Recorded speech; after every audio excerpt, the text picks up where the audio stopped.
don't see him now. What's that? Jim, do you want to ask? Senator Banks. Thank you, Mr. Chairman.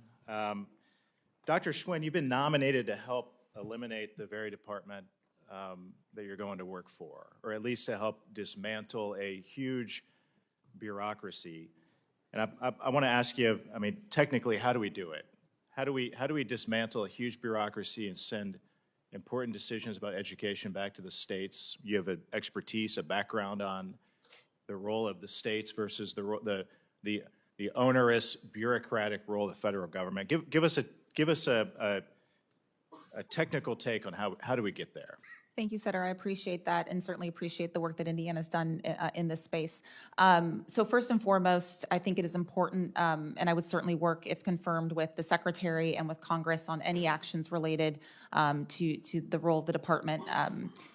Number one, we have to start with students and not focus on systems. When you read the laws and policies, it is all about systems. When we think about what is best for the student in every single state, and states are completely different, we need to build a plan around that first. Number two is we have 54 states and territories that are doing really good work for their students. Being able to create an infrastructure that determines where that should be housed within the federal government, knowing that, one, the department is a building with people in it. What people actually care about is the laws that you all pass and the funding you all appropriate. We need to make sure that those two things are rock solid, that our states understand exactly how much money they're getting and what the laws say their responsibilities are, and then allow states to figure out the best way to implement that to achieve outcomes for their kids. You certainly agree that the states can do this a lot better than the federal government. I believe that my experience, effectively yes. put kids, students first, and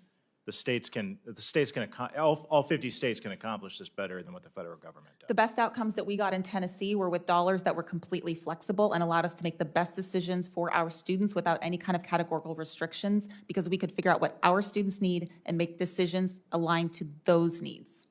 The statistics, the metrics all point to the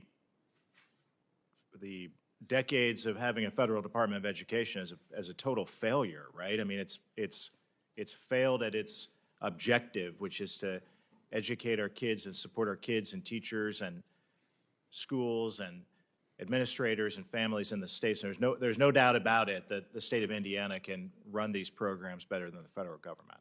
Well, as a personal privilege, I'll say you also have a pretty exceptional commissioner in the state of Indiana, in Dr. Katie Jenner. But I would say most importantly is that a department or an agency in the federal government is not going to change the outcomes of students. The teacher in the classroom is going to teach the standards that are approved by that state. The parent is the parent of that child. What we need to do is ensure that we've created a system that is going to drive outcomes. That is not going to happen from the federal government, whether there's a Department of Education or not. We need to build structures and systems for students that support local communities to do just that. Where the federal role of that is housed is a much broader question, but it is missing the point that we are not doing what's necessary for students, and the education of students happens at the local level. We need to do a much better job of implementing the laws, policies, and spending the dollars that you all appropriate to us. It drives me crazy. I mean, it makes me sick when I see that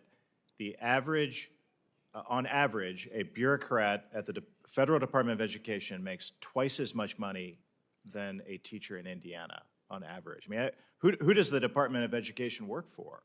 The employees or the students and teachers and schools back in the states? What can we do to unwind that? I appreciate that. I certainly can't comment on the federal salary schedule, but I can. But what I will say is the daughter of a single mom who is a teacher and starting my role as commissioner in Tennessee, where the starting teacher salary was $37,000 per year, and that was in 2019. Teachers are not compensated at a competitive level for what we are expecting of them and the outcomes we want for our students, period.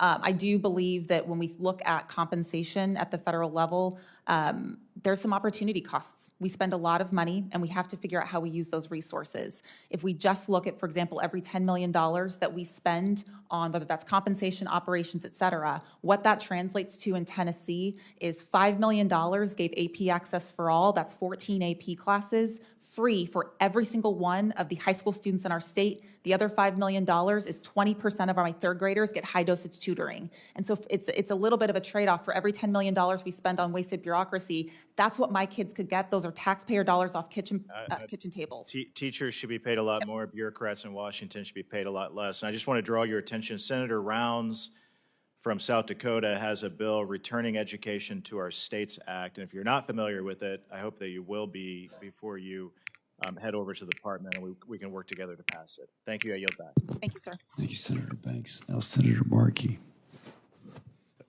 Thank you, Mr. Chairman.